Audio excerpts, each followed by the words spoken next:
Gomez inspires and I love people. And I came here to impact your life. My name is Brad Lee. I'm Brandon Doss. All of us are many things. I am a true definition of an entrepreneur. Being a good father, being a good son. And I am the business partner to Grant Cardone. It's here right now. You're here for a reason. If you want to be unstoppable, just realize that it's your mindset. There is no limitation to how much you can succeed personally, professionally, and financially. There's a difference between a good idea and a God idea. Then it's your skill set. Then it's your habits. Other than if you do not commit to bring others with you, you will be limited. What you need is a God idea. A God idea, watch what I do with this, is God inspired. They're rooting for that future you. Welcome back to another episode of the Daniel Gomez Inspire Show, where we educate you, we inspire you, and today, we're going to motivate you and take you to another level. We got the one and only Miss Lisa Cruz, all the way from Houston, Texas. Welcome to the show, Lisa. How you doing? Good. Good morning. How are you? I'm doing great. I'm glad to be here. I'm excited. I've been looking forward to the date. I saw it on the calendar this morning. Yes, Lisa's going to be here. I know the amazing, powerful businesswoman you are, Lisa. Do me a favor. Introduce yourself to the Daniel Gomez Inspire Show, please, globally. Hey, good morning. Well, let's see. I started off as a registered nurse. I was a registered nurse for 25 years, and then it just wasn't doing it for me anymore. And I got the courage to go ahead and leave nursing. And I ended up joining my husband's auto repair business, and now we're running 2 auto repair shops here in Houston. And no longer a registered nurse, but took all of that knowledge and all of those skills from nursing and brought them into the business world. And also, too, you're a published author, Keeping Up with the Cruises. We're going to talk a little bit more about that later, but I want to know, like, man, you bring so much energy, so much. I've been to your shop, I've been to y'all's business in Houston, and there's an energy, there's a vibe there. What was it that you took from the nursing industry as a RN for 25 years that you brought to the business when you started helping Ricky in the business where you're at now at the shop? What are 2 things you felt you brought to the organization? There was a lot of just flying by the seat of their pants and winging it, and a lot of chaos, a lot of papers, stacks of papers everywhere. And I think I brought structure. I brought structure, and I brought computerization and documentation, and making things more structured, more corporate, more organized. Brought a lot of the business I just figured out on my own, and then said, okay, this is what we need to do, and this is what we're going to do. Okay, you've been here for 25 years, but that doesn't mean you're doing it right. Yeah. Well, ladies and gentlemen, this is the part of the show where you get out your pen, you get out your paper, and you take notes, because Lisa is going to drop some massive wisdom. She's a very successful businesswoman, her and her husband, Ricky, out of Houston, Texas. And I love what you're saying. So many times, I'll never forget when I've been a business coach now going on 9 years, Lisa. And one of the first clients that I went to go visit, we get into his office, and I'm like, okay, well, what's going on? Where's your revenue at? I asked him a simple question, right? What are your accounts receivables and your accounts payables? You didn't even know what the words were. He didn't know what the words were, and he gave me a shoebox with receipts. That was Ricky. And then I'm like, okay, this is what you've spent. This is your accounts payables. What do you have coming in? And it broke my heart because he had no idea. Yeah. And he said, this is what he said. He goes, well, we get paid cash, we get paid checks. I go, well, do you have it on Excel? He's like, nothing. So, well, how have you done your taxes for the first 2 years you were in business? He goes, what taxes? He hadn't even filed his business taxes in 2 years. Didn't even know. Didn't even know. Ricky hadn't filed his in 10 years. I filed 10 years worth of business taxes. So you came into the organization because there's people listening to this that have a business. We help a lot of entrepreneurs, a lot of businesses out there with the Daniel Gomez Inspire Show. When you came in, what are two things that you did immediately? Because there's chaos, there's paper everywhere, there's shoe boxes. What are two steps that you took that really helped you, right? Because I can imagine you walk in there and there's a place of chaos, and you're like, okay, I can't function in this. I need to bring order. What are two things that Lisa Cruz did to bring order to the business itself? Well, filing cabinet, but that was just the first step because really there was to bring some sort of organization, to bring some sort of structure. He was literally buying his repair order invoices at Walmart. I was like, this isn't going to work. It was those like carbon copy ones.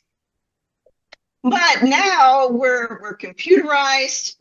Everything is tracked. If we need to know what our profit is, what our loss is, what our accounts receivable are, if we have it at just literally the push of a button. Literally the push of a button. So at the time, it was QuickBooks. I started. Loaded up the bank and the bank statements and got on QuickBooks. And we did QuickBooks for years before I finally got him to go even any further with computerization. But I would have to say that is really the very first thing, was getting some kind of structure and organization and computers to bring it in, and just to be able to manage it. Because and even when we were small, it was a lot to manage. And now that we've grown so much, there is no way we could manage all of this information and all of these invoices and paperwork, let alone file our taxes, like you said, let alone use anything to file our taxes.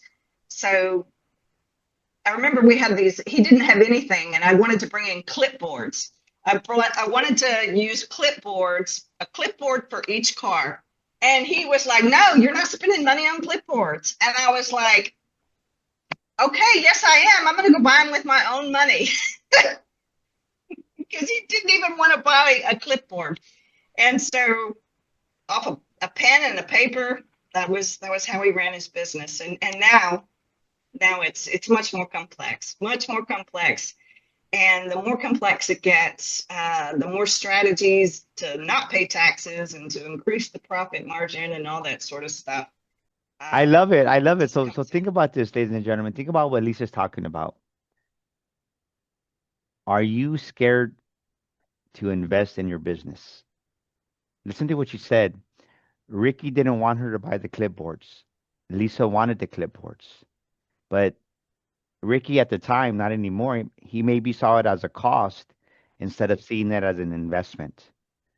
Where in your business are you stuck maybe in the circle of your revenues not growing or the business ain't growing because you're scared to invest in your business because you're seeing everything in your own thinking as a cost instead of seeing it as an investment in your business. And that's what you did. You brought in a different perspective, Lisa. And sometimes people are stuck in business or they don't realize that they see everything as a cost. So they don't, right? Well, I'm going to save money. Well, I said this during COVID.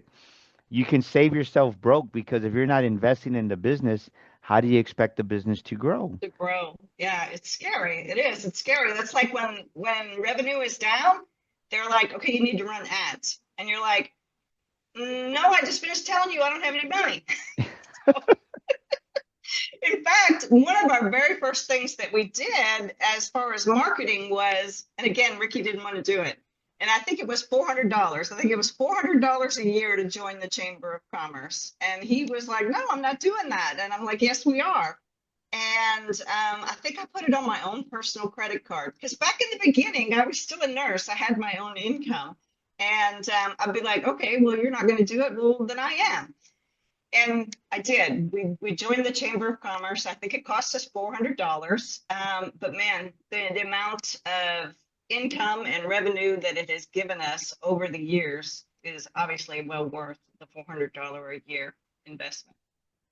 So, Let me ask you this. Why do you think there's people out there that are business owners that are scared to make that even that small investment? I remember when I was working at the dealership, I would easily write a check for 100,000 because it was the dealership's money to buy cars, or we right. would approve this. But when we launched our business, to write a check for $500, it was just like, oh. No, like this is my own money. Yeah. So what comes to mind? How did you deal with that yourself to overcome that? I think, like you just said, you have to invest in the business. You have to water it. You have to feed it for it to grow. And it's not going to with if you don't water it and you don't feed it, it's not going to grow. It's going to wilt and die in the sun, especially here in Texas. But it's scary to take all that money and put it into it. Like we literally just launched a new we switched our marketing companies, and it's like, okay, we're going to spend all this money, but you really do see it come out the other side and get your return on investment. And okay, so I spent $1,000, but I got a $5,000 job out of it. So it's hard to say, okay, I'm going to take this money and it's going to do me good, because either I'm going to save time or I'm going to find new customers or whatever it is that you're trying to do. It's hard to get that money. Ladies and gentlemen, did you hear what Lisa just said? She invested 1,000 in marketing, but they got a $5,000 job out of it. Think about that. Would you give $1,000 to get 5,000? I would. I know Lisa would. But Yeah, how many business owners out there, they wouldn't give the 1,000 to gain 5,000? You 5x your monies, and so many people are scared. They hold on. They don't let it go so it doesn't flow. But I've learned in business that you got to let money go so it can flow and it returns back to your business. Because if not, if there's no circulation of revenue, there's no circulation of money, a it's not business going to grows do you any stagnant. good under your mattress. Say that again. It's not going to do you any good under your mattress, which I'm not even lying. When we first met, we were living together. We were living together before we got married, and our you know how your mattress will sometimes start to get like a little sunk in, and so our mattress was starting to get this little dip in it. So I was like, well, okay, I'm not ready to spend money on a new one yet. So let me just move it. So you flip the mattress around, you rotate it around to get that little soft spot out of where you're laying. Anyway, so I did that. I rotated or moved the mattress around somehow. That night, Ricky comes home, he gets in the bed, and he's like, this mattress is different. What did you do? And I'm like, oh, I flipped it or I moved it or whatever I said. That man jumped up out of the bed, told me to get out of the bed, and pushed up the mattress to look under it to make sure his money was still there. He literally had money under the mattress, and I had gone and messed with the mattress on whatever, I don't know. It was starting to get soft in a spot.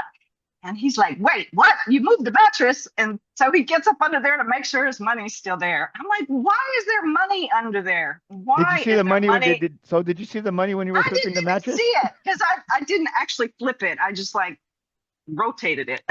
Like moved the head to the foot and the foot to the head, or I don't remember what I did, but I vividly remember he jumped up out of the bed, told me to get out of the bed, and he held up the mattress to make sure his money was still there.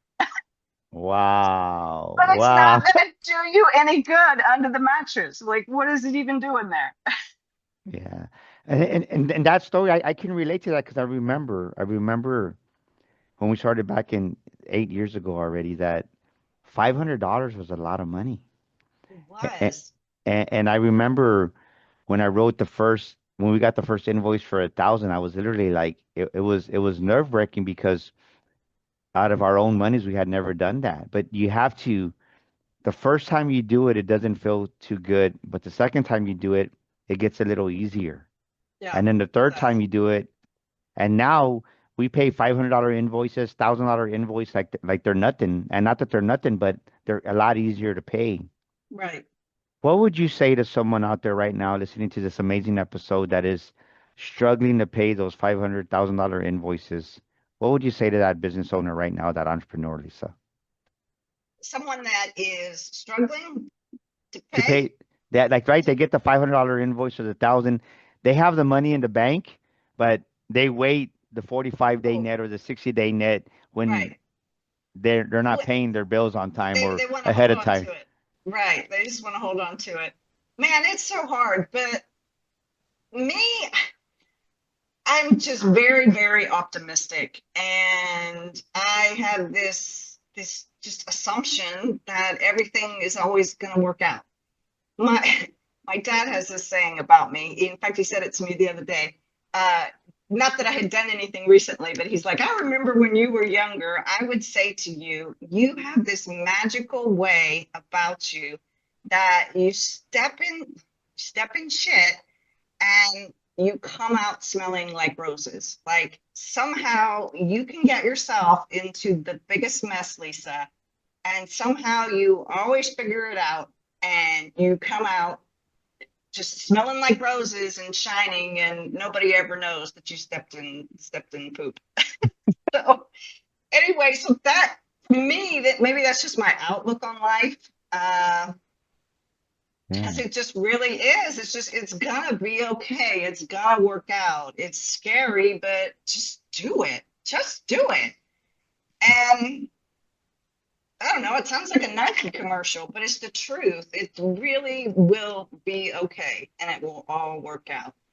And I don't know, maybe that's a life motto or something, but that's the way it's how I've always run my life. It just do it. I mean, now you put thought into it and you put strategy into it, but it really is, you're not careless, but it really is going to be okay, and it really is all going to all work out. Are you an aspiring speaker? Do you have a book that you've been wanting to write for months, maybe even years? Or are you an aspiring podcaster? You want to start that podcast like the Daniel Gomez Inspire Show and don't know where to start? Well, at Daniel Gomez Enterprises, we can help you do all three. We can help you become that paid speaker, share your story to the world, write your book, and get your podcast launched and help you produce it. We'd love to help you. Give us a call at 210-663-5954. That's 210-663-5954. We can help you become that paid speaker, write that book, and launch your podcast. We'd love to hear from you. Give us a call now. I love what you're saying. So, ladies and gentlemen, think about what Lisa's talking about. Is your cup half full or half empty most of the time? Do you lean more on the pessimistic side or do you lean more on the optimistic side? Because I agree with Lisa with what she's saying. Being optimistic is half the battle, because the truth is this, is that you're going to have peaks in your season of business. You're going to have valleys. And when the valleys come, if you go negative, if you go Debbie Downer, if you get down on yourself, it's going to be harder to come out of that valley. But Right. like Lisa is saying, with an optimistic outlook, it's a lot easier to bounce back from those lows and be back in those highs. And I love what you're saying, because so many people that I meet, sometimes they get stuck in this groove of that valley of negativity, and they get stuck there. And I have a saying: a bad attitude is like a flat tire; it takes you nowhere. And That's true. I've come across so many business owners that are in that dip, in that valley, and they acquire and they get negative, and then they have a bad attitude. And I'm like, are you listening to yourself? Right? You're paying more attention to the news that interest rates are higher, economy's bad, business is slow, and then to make themselves feel better, they call another person that may be in business that's in the same state. Oh yeah, Yes, it's yes. slow, it's slow over here. And next thing you know, instead of talking about what's possible, what's optimistic, you're agreeing with this other person that's The negative, pessimistic. Yeah. and it's you now you spiral down, and it's not healthy. And I love what you're saying, because optimism is a big part of why we keep winning in business, because it's never a bowl of cherries every day. It's No, absolutely not. what's your attitude going to be like every day is what I would ask people out there. Yeah, because trust me, there are days where my attitude is bad and I'm being pessimistic and I think the world sucks and I'm being ungrateful. But for the most part, I am the one that just says, don't worry about it. It's all going to work out. I mean, you got to put your work in and you got to go figure it out. But everything is figure outable. you can figure out just about anything. Say that again. I love that. Boom, baby. Come on. Everything is what? Figure-outable. You can Yeah. figure it out. Everything is figure-outable. Woo! Coin that. You got to coin that. Everything is That's my next figure-outable. book. Yes. I have a saying. One of our authors said this one time in our authors retreat at the lake house is everything is fixable. Everything is fixable. But I love the way you said it. Everything is figure-outable. There you go. It is. It really is. And I have my days where I get all stuck and, you know, in the trenches. But for the most part, pop right back up and be like, okay, come on. Be blessed. When now being in business for years, you did it. You wrote your book, Keeping Up with the Cruises. Uh-huh. Overcome the BS and design the life you want. Yeah. I think I've met so many people that don't overcome the BS, Lisa. They don't overcome the bullshit. They get stuck in the BS and they never You get design. stuck in it. So talk to us. What are let's do this. What are let's go with the first lesson. What's one lesson that someone's gonna take out of your book when they buy your book, Keeping Up with the Cruises on Amazon? What's a lesson they're gonna take that's gonna help them in life or in business? Um, there's so many in there that, you know, no matter what happens to you, no matter where you come from, no matter what you've been through, everything is going to be all right and everything can be figured out. And I talk in there about faith and whether it's a faith, a religious faith, like a faith in God, or just a faith in general of being not pessimistic, optimistic, that things will come to you that were never even on your radar. Things will happen to you and answer your prayer in a way that you never even imagined, or you never even thought was possible, or that was a way that prayer might be answered. One time I prayed for money. I needed we were having some medical expenses, and insurance was going to cover part of it, but needed $10,000, and I prayed on it and prayed on it and prayed on it for literally an hour. And I was just like, it's going to work out. It's going to be all right. I have no idea how it's going to be all right. None whatsoever. But now I truly believe it's going to be all right and it's going to get figured out. And in that moment, I had no clue where $10,000 was coming from. But later that afternoon, I swear to you, the exact same day, within a few hours, our tax lady called us and said, you're getting $10,000 back in taxes. And we were like, what are you talking about? We're business owners. Business owners don't get money back. But we did. She literally, that same day that I prayed for $10,000, which there's a lot of other things you can pray for besides money, but that particular situation, it was like, man, I don't know where this is coming from. But at that time, $10,000 was just not able to be found. But I prayed about it. And within a couple hours, hey, guess what? You're getting $9,900 something back. Wow. And so it came from somewhere that never, ever, ever, as a business owner, would I think that's maybe where I could go find some money at. But literally, it answered that fast and answered in such a way that never even crossed my mind, was never even on my radar, that I might be able to go pull some money out of the IRS. So, well, you know, I love what we're talking about about your book, and thank you for sharing that. On the subtitles, like overcome the BS.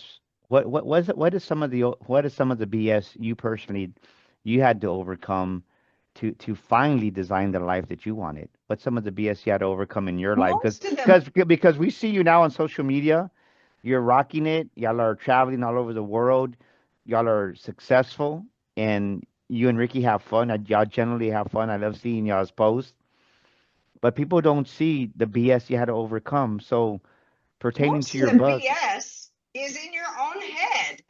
It really is. Most of the BS is in your own head. I'll ring It's the bell for that. Say that again. it's in your own head, and it's overcoming your own self, and it's letting go of anything that anybody, not letting go and like being like, okay, it's okay that you did this to me, but things from your childhood, things from past relationships, things from your parents, things from whatever. We're all just out here in the world trying to do the best we can. And if they didn't do it the right way, they thought they were doing, as parents, like I'm thinking about my parents, that if I was upset with my parents for years over something that I felt like they didn't give me as a kid, well, they're just out there doing the best job they can. So you have to let go of, okay, I got pregnant at 16, and the father of the baby, he fell off the planet. He wasn't a part of raising my son at all, and was not there, like even in the tiniest, slightest, even in the least. And for years, of course, there's resentment, there's anger. But then at some point in adulthood, I was like, you know what? We were just these really young and dumb 16-year-olds. We were just so young and so dumb. And we were only 16. And you know what? I almost don't blame him. I think I might have, I might have done the same thing. But we all do. We all make these mistakes. We really do. When we make mistakes, we do things that hurt other people. We do things that turn out to be the wrong decision. Anyway, so just forgive people and let it go and let it be. And it doesn't mean that it was okay. Okay, so that really wasn't okay. But why am I suffering and having these feelings? They're not doing me any good. Or somebody just really thought they were doing what they were supposed to do, and they weren't. Anyway, where I'm going with this is the BS. No. But that's powerful, okay, keep right? going. Okay. No. But listen, what you're saying is very important because there's Okay. somebody out there that they're stuck in their own brain, right? You get stuck in your own brain. And so, okay, maybe this person hurt you. Well, my God, we were 16 years old. What was supposed to happen? Or my mom did this, or my dad did that. They were just doing the best job they could, and they thought they were doing the right thing. Or you have an ex-husband that you're like, it's sad, how awful it is that you're stuck in that addiction like that. Or you're stuck in that you're stuck in your head and can't get out of it, or that you're stuck in it so bad that you have an addiction that you won't get help for.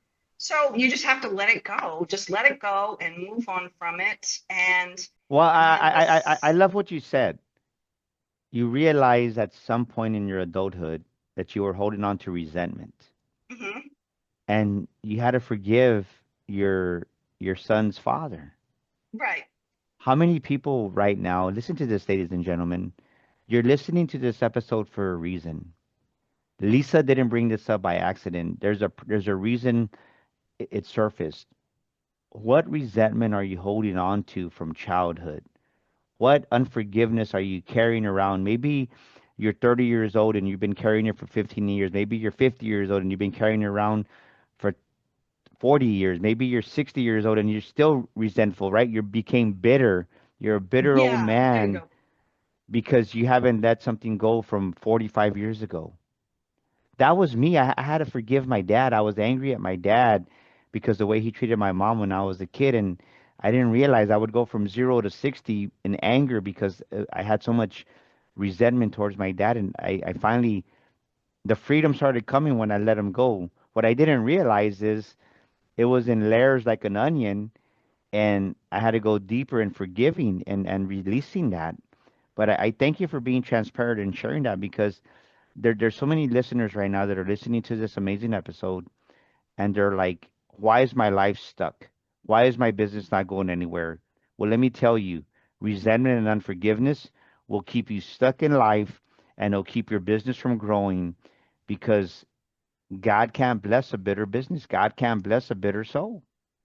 This is true. Bitterness. There you go. Bitterness. You have to let it go.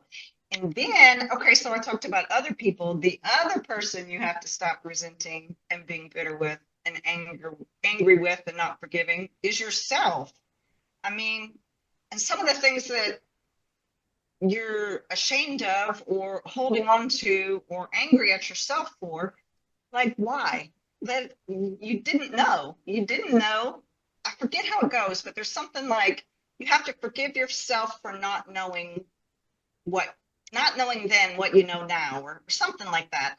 But Yeah. basically, you didn't know. You didn't know any better, and you stayed there, and you stayed in a bad situation, or you tolerated a bad situation. It's it is what it is, and you're not there anymore, and it's time to move on because you're sitting there stuck in it. You can't move forward if you're sitting there stuck in the mud. Yeah. I love this. So one more note from your book. I'm curious about from cows to 30,000 cars. Tell us about that chapter in your book. From cows to 30,000 cars. What is that? Talk to us about that, if you don't mind. So Ricky gets upset when I talk about this. Not upset, but he's like, quit telling people that. But it's the truth. Our business is located in this like little tiny we're outside of Houston, so obviously we're not in the country. But the neighborhood that our business is located in is unincorporated. So it's kind of like this Wild West land. There's literally chickens behind us and cows across the street. There's a donkey. But yet here we are with it's like a 10,000 square foot successful auto repair shop. So there's cows across the street, chickens and donkeys and all these things, but yet there's a successful business there. And we had always wanted to have exposure to be seen, because if you didn't know we were back there, you would never guess. You would just think there's chickens and donkeys and whatever back there, cows. So we got the opportunity. Texas, I'm trying to think of how to say the story. Texas changed the laws. They went from state inspections being a safety inspection and an emissions inspection to they dropped the safety part of it. And only cars in counties where there's a lot of pollution, like Houston and the big cities, you have to do an emissions test. Anyway, there was an inspection station on Main Street in Pearland that the guy decided he didn't want to be in the business anymore, because now he had literally lost half of his business. There was no more safety inspections. There was only the emissions inspection. So literally his revenue got cut literally completely in half overnight. So obviously he was like, well, I'm done. I want out. And Yeah. so they offered it to Ricky, or nobody wanted to buy it because it's a dying thing. There's Yeah. only it went from $40 to $18.50, and so there went all of your revenue. So we said, well, we'll take it, and our main source of income won't be the inspections. We'll add on other services. So that's how it went from cows to, what is it called? From cows to 30,000 cars. Because in our location at Ellis Street, our main location, there's nothing but cows. There's cows and chickens and a donkey, and you would have no clue we're back there. But now we've purchased a second location, and it's a smaller location, like a Jiffy Lube style. Yeah. It was a gas station. It was literally a gas station. And so now we do inspections. And so we bought his inspection station business and his real estate and his building. And we renovated it, and we put in a lift, and we put in our alignment machine, and we we saw the opportunity, and it turns out that as part of getting the bank loan for it, I had to look up the traffic, the traffic that drove by, and it turns out that there's 30,000 cars that drive by our spot every day. Wow, So, what an amazing story. Slow down right there. Slow down. okay. Ladies and gentlemen, listen to what Lisa just said. Sometimes you see an object, and you see it for what it is, and you continue to see it for what it is. Lisa and Ricky took a business that was dying. Someone else, they had the same opportunity, but they didn't see the opportunity. And because the Texas laws changed, they lost more than half their revenue. But Lisa said, no, we can add an alignment machine. What other service can we put in there? So the question I want you to ask you, where you're currently at, whatever object you're looking at, maybe it's your business, maybe it's your office space, what opportunity are you not seeing that's right in front of you? Like Lisa said, Yes. they saw the opportunity in front of them and they took advantage of them. And now they went from being, and I've been to the original location, which is beautiful, but now they're in a cross street, a major street that has 30,000 cars. Like that's, but you and Ricky saw an opportunity where most people won't see an opportunity, Lisa.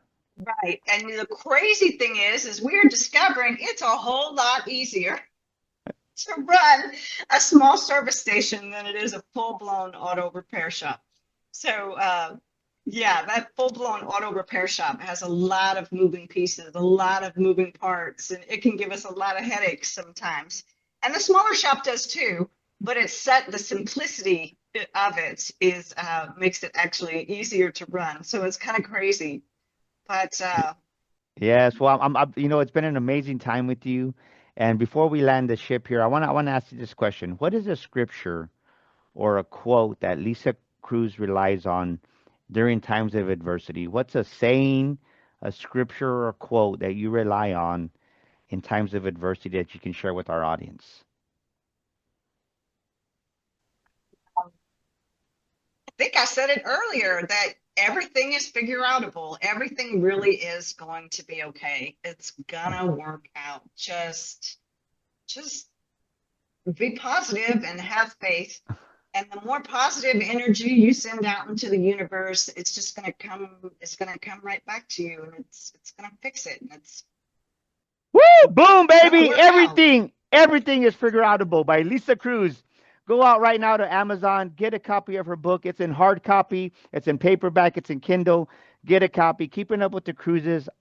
She's raw, she's real in her book, and I guarantee that you're going to take away 2 lessons for your life and your business that are going to help you tremendously. Lisa, thank you so much for being an amazing guest. If somebody wants to Thank connect you. with you, how do they connect with Lisa Cruz if they want to get a hold of you, Lisa? I guess email.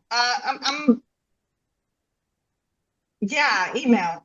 Lisa at cruisingcars.com. Lisa at Cruz, CRUZ, then a dash, an N like Nancy, and then cars with a Z.